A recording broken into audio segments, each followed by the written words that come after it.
Salam dəyərli şagirdlər, bu gün dəyər nəşrlərinin sınaq imtahanı keçirilmişdir. Hal-hazırda 6-cı sinif Azərbaycan dil suallarını birbaşa cavablar üzərindən sürətli şəkildə izah edəcəm ki, şagirdlər daha sürətli şəkildə yapasınlar. Hansısa sualın izahı ilə bağlı cavabı, yəni geniş bir şəkildə belə deyim, yəni izahını istəsəz, videonun şərh bölməsinə yazarsınız, oradan ətraflı qeyd edəcəm.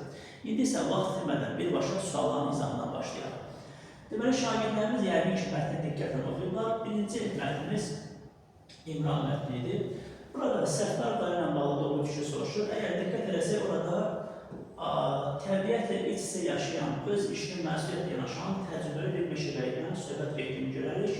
Çünki orada yazmışdı ki, illərlə bu işdə çalışmışdı və təbiətlə iç-içə yaşayırdı. Yəni, hətta işin görəndən sonra təbiətə qayıdırdı.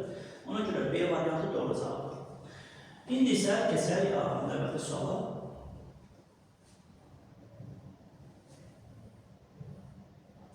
Əgər mətn davam etsəydi, İmran sonraki davranışına bağlı ən doğru proqnoz, buradan A variantı götürsə doğru olar. Çünki mətndə var idi ki, İmran haqpərəst insan idi, yəni doğruluğu sevirdi. Üçüncü sualda İmranın pulu anasına göstərməyib, xəlvətçi çantasına qoymağı nəyin göstəricisi idi? C variantına diqqət etsək, daxili tərəddüdlər. Daxili tərəddüdlər deyəndə bir tərəfdən fikirləşirdi ki, pulu qaytarın, bir tərəfdən də özünə xərcləmək istəyirdi.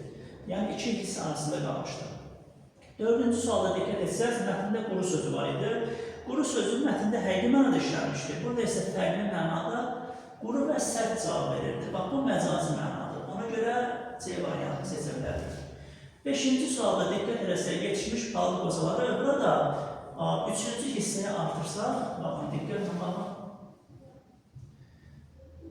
Burada böhrənli dəvə ilə başı yuxarı qalxıb, yalın o yüzünü açdı. Buralar sıx qalıb meşəlli idi. Bu hissədən sonra artırsaq, artıq orada yazmışdır. Diqqətlə baxaq. İmran bir saat torbasını doldurub geri qayıtdı. Yəni, hazır, belə deyim də o, əraziyə çatıb və sürətli bir şəkildə qozalarını toplayıb. Altıncıya diqqət edəsək, burada əvvəlcə pulu tapanda sevinmişdi, yəni kursiv olan hissədə. Sonra, yəni, fikirləşdi ki, bəlkə bu pulun sahibi ağlaya-ağlaya bəlkə onu axtarır. Yəni, ürəyin ona qarşı rəhim hissi var idi. Ən son deyəsən, öz şəxsi maraqları var ki, velosiped alın, digər şeylər alın. 3-2-1. 7-də düşünmək, keçmiş zaman olduğuna görə B variantı yox, D variantını seçirik. Çünki burada D keçmiş zamandır, siz düşündünüz. 8-ci sualda sıra sayını soruşduğuna görə birincini seçə bilərik. Birinci, yəni neçənci və hansı sualına cavab verən sıra sayıdır. 9-da A variantını seçə bilərik. Buradakı ümumi isimlər böyüklə yazılanda kişi və qadın adı mənasında işlənə bilir.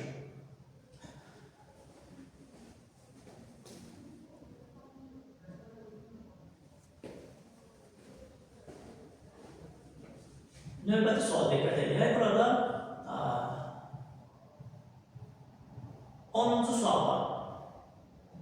Müəyyən yerik halının isimdə başlayır deyəndə, burada D variantını seçmemiz daha məqsəd uyğundur. Çünki evin hardan bilir ki, yəni buradakı yerlik var. Çünki özündən sonra mənsubiyyətli olan söz gəlir.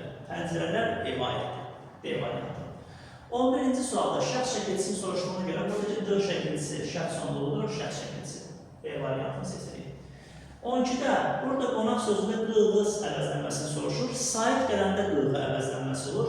Ona görə də biz orada B variantını seçirik. Çünki çıxışda qalda olan şəkilçi damdən. Qonaq qonaqdan yazılışda heç bir dəyişiklik olmur.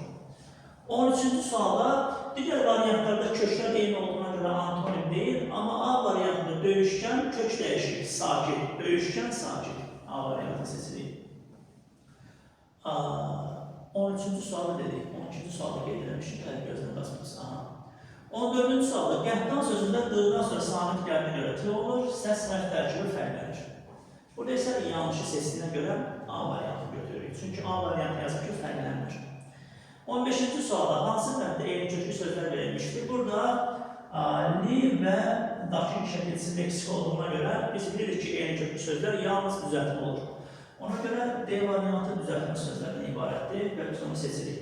16-cı sualda getməyəcək inkarda olduğuna görə yanlışı istəyir, təsdiq formasındadır. Bax, bu cavab yanlışdır, yəni B variantı. 17-ci sualda hansı cümlədə altından xətt çəkilmiş söz fe'li bağlama deyil? Burada 3 dənə fe'li bağlama var, amma C variantında hamının ən şəkilçisi fe'li sifət şəkilçisidir. Buna da diqqət edə bilərik. Və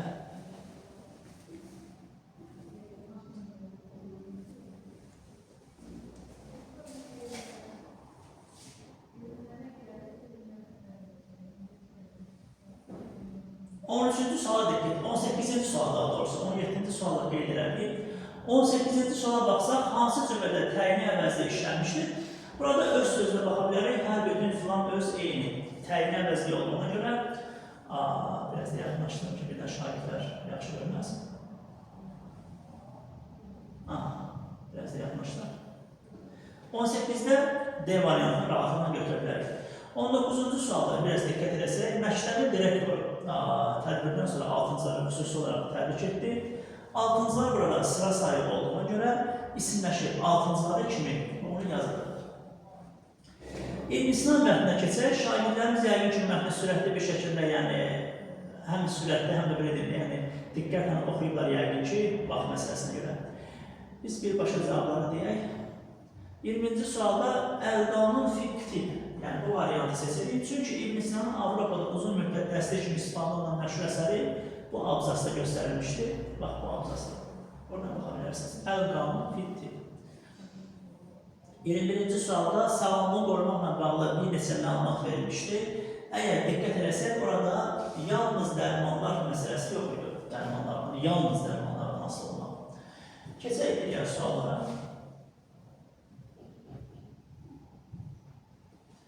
Mətndə İbn-Sina ilə İbn-Əl-Haytəm arasında hansı ortaq cəhət var? Diqqət eləsək, burada göz şua nəzəriyyəsinin müdafiə etmələri hər ikisində var idi, yəni mətndə.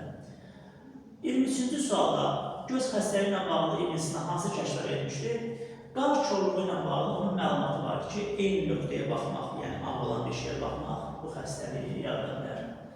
24-cü sualda hansı ifadə nöqtələrin yeni yazıla bilməz? Orada həmədanda dəfn edilməyi, bastırılmağına söhbət edir.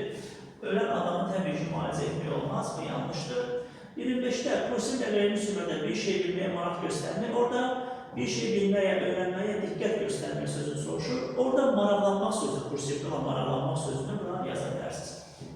Yəni, maraqlanmaq olan o ifadəni yazsaz, maraqlanmaq ifadəsini yazsaz, orada doğru olacaq. Bir qədər sürətli şəkildə, yəni birbaşa cavablar dedim ki, şagirdlər tez yollasın.